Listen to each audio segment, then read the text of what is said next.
Hello everybody. Today's video is going to be very interesting on rules of evidence and the Fourth and the Fifth Amendment. So I'm also going to use a lot of real life experiences that I've had while I work patrol to kind of keep it interesting. I always think that these cases are a lot more interesting than those abstract cases that maybe we just pull out of the air and use for examples. But laws of evidence are necessary to keep police in line from abusing their authority in the daily activities of their jobs and not to infringe on the constitutional rights of citizens. Laws of evidence are based on a foundation of reasonableness and should be within the scope of their duties in whatever they're doing to ensure justice and fairness and adherence to the constitutional rights. Court cases make these rules evolving whenever appeals are made, and so they could change from time to time depending on court cases. The Fourth Amendment protects citizens from unlawful searches and seizures of their persons, property, and other effects. No more restraint or detention on searches should be more than necessary and should be within the scope of that investigation. What commonly happens? You allow a search when you don't have to do so. Fifth Amendment of the Constitution protects citizens from making self-incriminating statements either to officers or in courtroom proceedings. For example, a police officer stops you on reasonable suspicion. All that is necessary is to identify yourself, your name, address, your date of birth, and an explanation of your actions. Nothing else is required. The same thing applies when police call you in for an interview at the police department. You don't have to do so, and doing so was voluntarily consenting for an interview. Have you ever heard of somebody requesting to be having their Miranda rights read? Miranda rights comes from a court case in the Supreme Court, Miranda versus Arizona. And this was a guy that was arrested and was not advised of his Miranda rights. And so a court ruling came about because of that. I know when I was a patrol officer, I would just get numerous people tell me when I would arrest them and take them to jail that I did not advise them of their rights and therefore my arrest was bogus. That's a very common misguided belief that people have when they're being arrested. Miranda is only required when law enforcement officers have you, number one, in custody, and number two, they want to ask you specific details about a crime that they're implicated in. If an officer arrests you and they have no questions for you, Miranda is not necessary. Let's get into your Fourth Amendment a little bit, okay? Police officers need to have reasonable suspicion that you've either committed a crime, you're attempting to commit a crime, or you're about to commit a crime, okay? And a hunch is not reasonable suspicion. Let me give you an example. A cop's parked out in front of a bar parking lot. They're fishing for DUIs, which commonly I see certain entities doing. And they see somebody walking out of the bar and getting to their car and they drive away. Okay, that is not reasonable suspicion. That would be a hunch. And a hunch is not grounds to stop them to do a DUI investigation. Let's go a little bit further. Reasonable suspicion are specific articulable facts that would lead a reasonable person or officer in this case to conclude that a person may be involved in criminal activity. Police may stop, detain you if reasonable suspicion exists to rule out criminal behavior and demand your name, address, date of birth, and an explanation of your actions. Here's an example. You see that same person coming from the bar that I just mentioned, having difficulty walking to the car, keeping their balance. They had difficulty getting the key into the car door lock to unlock it.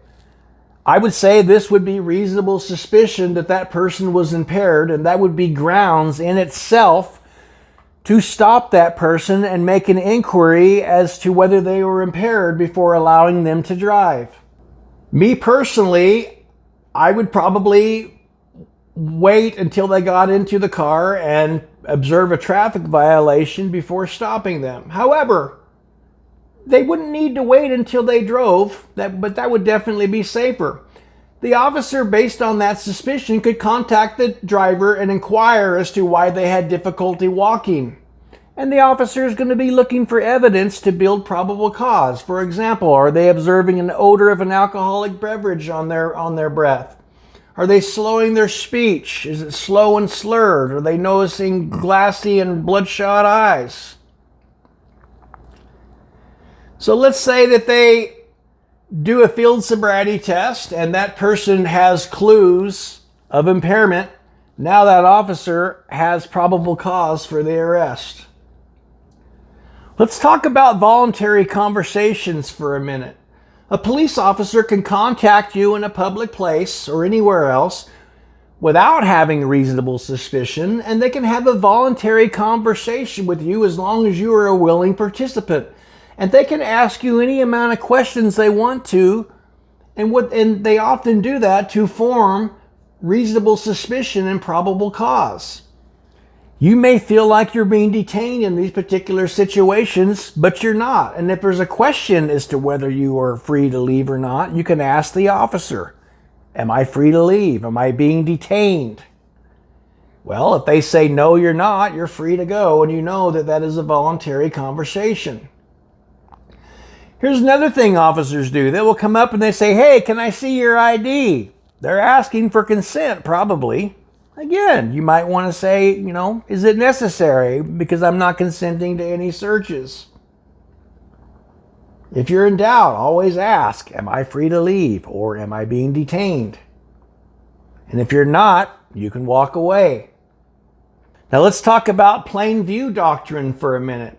Plain view doctrine is an exception to the Fourth Amendment that allows an officer to seize evidence without a warrant where that officer is lawfully present in a place they have a legal right to be and they observe a crime or evidence of a crime. Okay? In vehicles, this happens quite a bit. Let me give you an example. An officer stops a car for an expired registration, and then that officer, when talking to the driver, sees a glass pipe with residue in the ashtray while talking to the driver. That glass pipe and that residue in that pipe tells that officer from their training and experience that is a crack pipe. Well, that is drug paraphernalia. They can seize that and make an arrest based on that.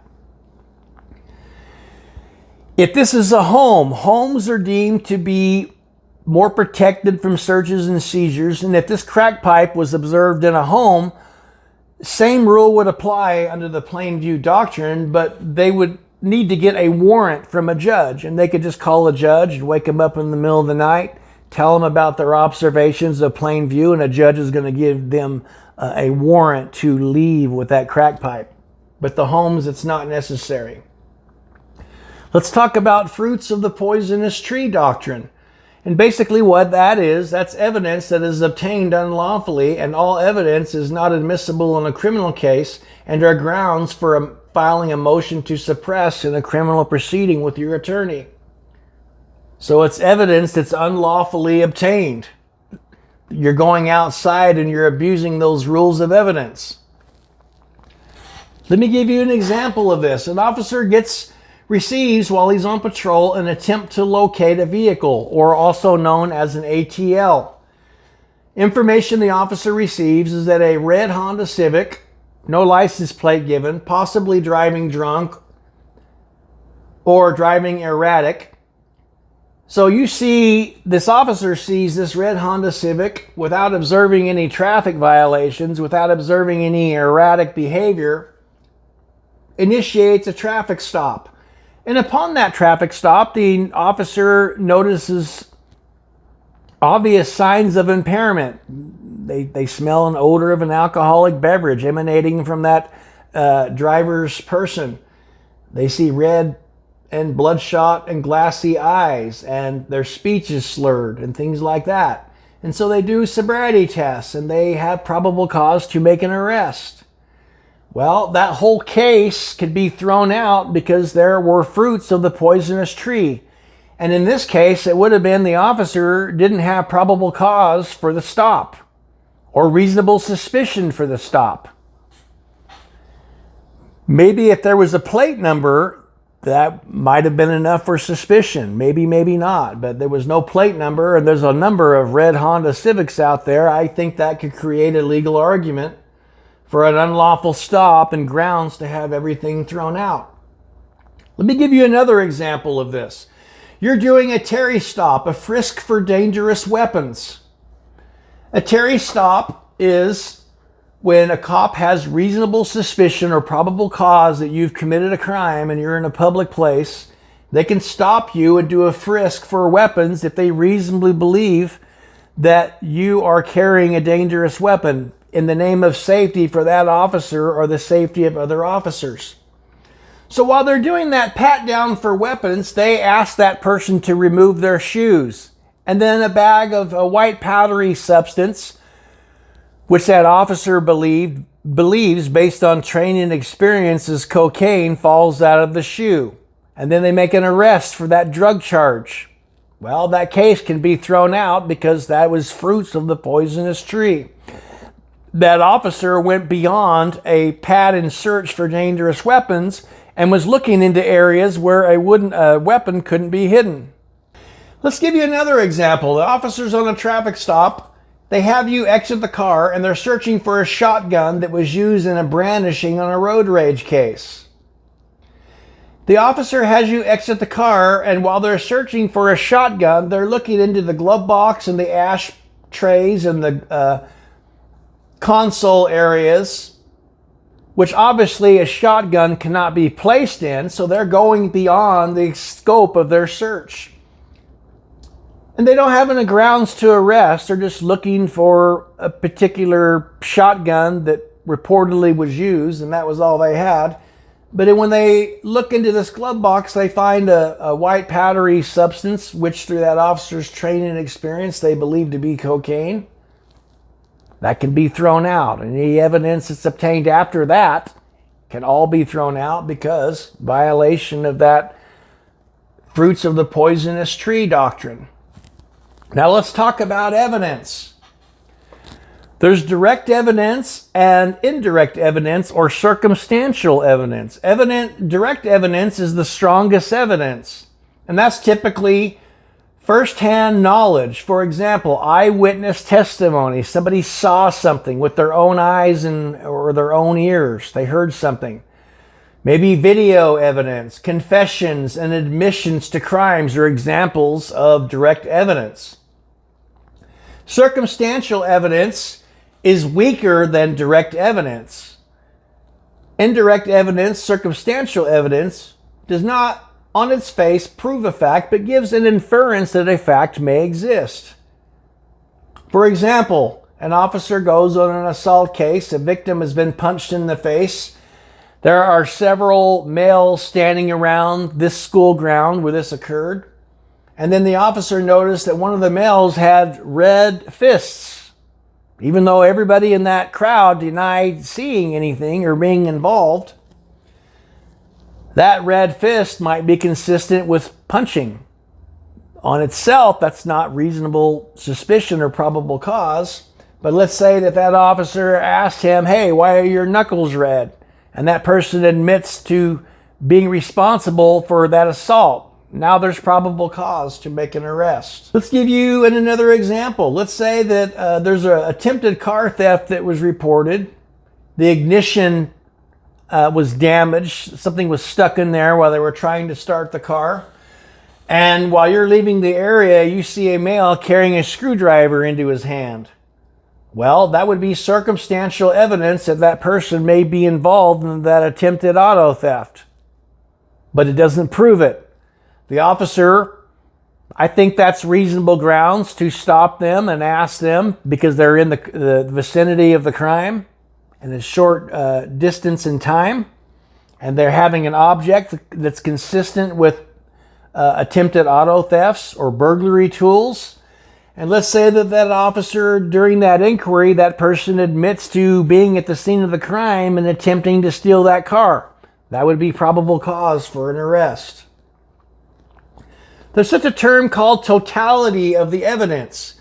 Totality of the evidence is the weight of the evidence during an investigation.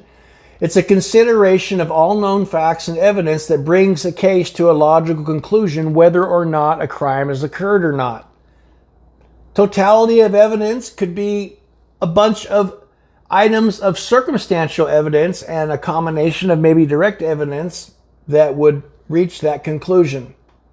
Totality of the evidence is going to be something that an officer or a detective or a prosecutor looks at all together and decides whether a crime's occurred or not.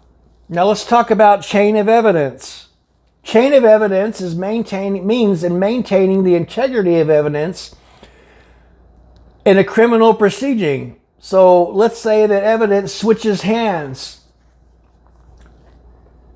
Or let's say that could be sealing packages appropriately and being careful handling evidence to not damage the original condition of that evidence, not having additional fingerprints or tainting the evidence. I know commonly I would see officers, let's say they would confiscate a weapon or they would confiscate drugs during an arrest and they would be going home. They would ask the other officer if they could book that evidence for them. Well, they would want to maintain that chain of custody of that evidence, and that other officer could book that evidence. However, they would want to write a report and have documentation of that chain of evidence transferring hands. And so that preserves the integrity of the evidence. Let's talk about officers' training and experience. Training and experience from an officer can help them establish reasonable suspicion and build probable cause that an inexperienced officer does not have the privilege of doing so. So training and experience can definitely help in criminal cases, that knowledge that they have. Now let's talk about searches and seizures. There are such a thing called consent searches, and that's basically what it sounds like. They give an officer verbal or written consent to search homes and vehicles and things like that. What people don't realize is that consent searches can be withdrawn at any time. And I've seen this happen. Let's say you have an officer that asks to search for a weapon in a home, and then they're looking into areas where a weapon cannot be hidden, okay? And then maybe that person gets a bad vibe and they feel like they're being taken advantage of, and they say, I withdraw my consent. Well, that officer has to stop, or they have to get a warrant to proceed with that search because that consent has been withdrawn. If they continue anyway without a warrant after you have withdrawn that consent, then that would be fruits of the poisonous tree, and all evidence obtained illegally would be grounds to have thrown out of a court case based on a motion to suppress. Let me tell you a real life story of what happened. I was working Cottonwood Heights in Utah, and I went on a home invasion case. Information received from the complainant, victim in this case, was that somebody stormed into their house armed with guns, tied everybody up in chairs, and they took some guns that these people had in their home. The story just did not sound quite right to me, and I was a little bit suspicious of what they were saying. And I asked them if I could come inside to talk to them, in which they obliged. They allowed me to come into the home. And so while I was talking to them and they were describing how they were tied up into these chairs, I asked, where did this occur? And they pointed to a bedroom in the house. And I said, well, can you show me this room where you were tied up? And they said yes. And they guided me into this room. Consent, right? Coming into the room. Well, while I was in the bedroom talking to these suspects, and they were explaining what happened, and they were showing these chairs where they were sat down in, there was a walk-in closet door that was ajar. And I saw these water drops that were coming from inside of the closet out into the bedroom, and there were some Home Depot water buckets that were in there. Well, as I peeped into this open door into the closet, I could see mylar on the walls, and there was light tracking in there. And there were leaves that were, through my training and experience, were marijuana leaves. And so based on that plain view doctrine and that consent to enter the home, I ascertained that this was not actually a home invasion as they had described, but they had left out information that they were cultivating marijuana. And what happened was, this was what we call a drug rip or a drug taxing, to where these people were robbed of their marijuana plants that they had been growing, but they just left that little detail out. And during that investigation, I found books that were consistent with growing and cultivating marijuana, and we found scales in there and packaging materials that were consistent with drug distribution.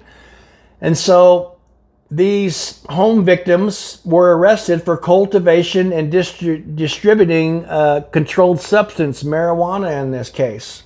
All that evidence was legally obtained through consent searching of the home, inviting in and being brought to the room, and then being in the room, having plain view a doctrine apply, being in a place an officer has a legal right to be, and of noticing other items.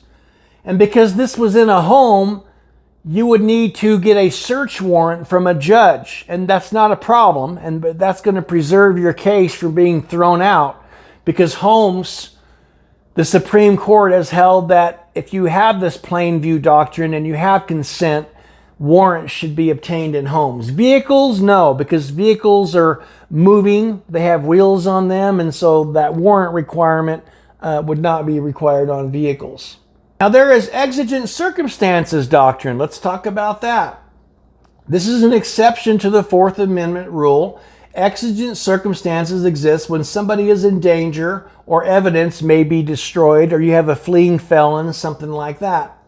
I'll give you an example. I was on a domestic violence in progress call one time, and I went to the door with another deputy, and we heard we had information that a woman had been assaulted by her husband. And this man opened the door, and I heard this woman screaming for help. Well, this man said, "Screw you, pig," and he shut the door and he put the deadbolt on it. Well, I immediately kicked in that door and went in that home and arrested that suspect, because there was exigent circumstances. Somebody's life was in immediate danger, and so that was an exception to the rule to go into that home without a warrant. These can also be done, exigent circumstances, for medical calls. I had a medical call one time with this woman that called in, and she said that her teenager, I believe he was 15 years old, was suicidal. And when I got to the home, she invited me in, and she said that he was in the upstairs bathroom, and he said that he was going to cut himself. And so when I went up to the bathroom door, I could hear him on the other side of the door. I demanded entry. And when he wouldn't open the door, I kicked open the bathroom door and went in there. And when I did, he had been cutting on his arms, and he had blood all over the place. And on the bathroom mirror, there was a pentagram that was drawn out of blood, and it said, "Hail Satan." And as soon as I kicked the door of that bathroom, he immediately snapped out of it. And he just acted like he didn't know what was going on after I'd kicked that door. Very interesting case. I went home off of the shift after that happened, and I just was overwhelmed with this depression after that happened. And I remember I went to Florida to visit my mom after this happened. I needed a vacation, just gone through this extreme depression. And I remember I went to the LA airport from Salt Lake City, and I still had this depression.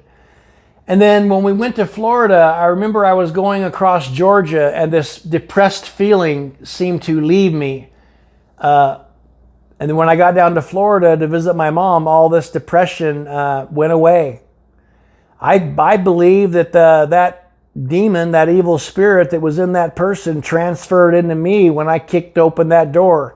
And I don't know if it was a coincidence or not, but it seemed like distance had to play in that. and that just suddenly went away when I was on my way to Florida, and I was flying over Georgia.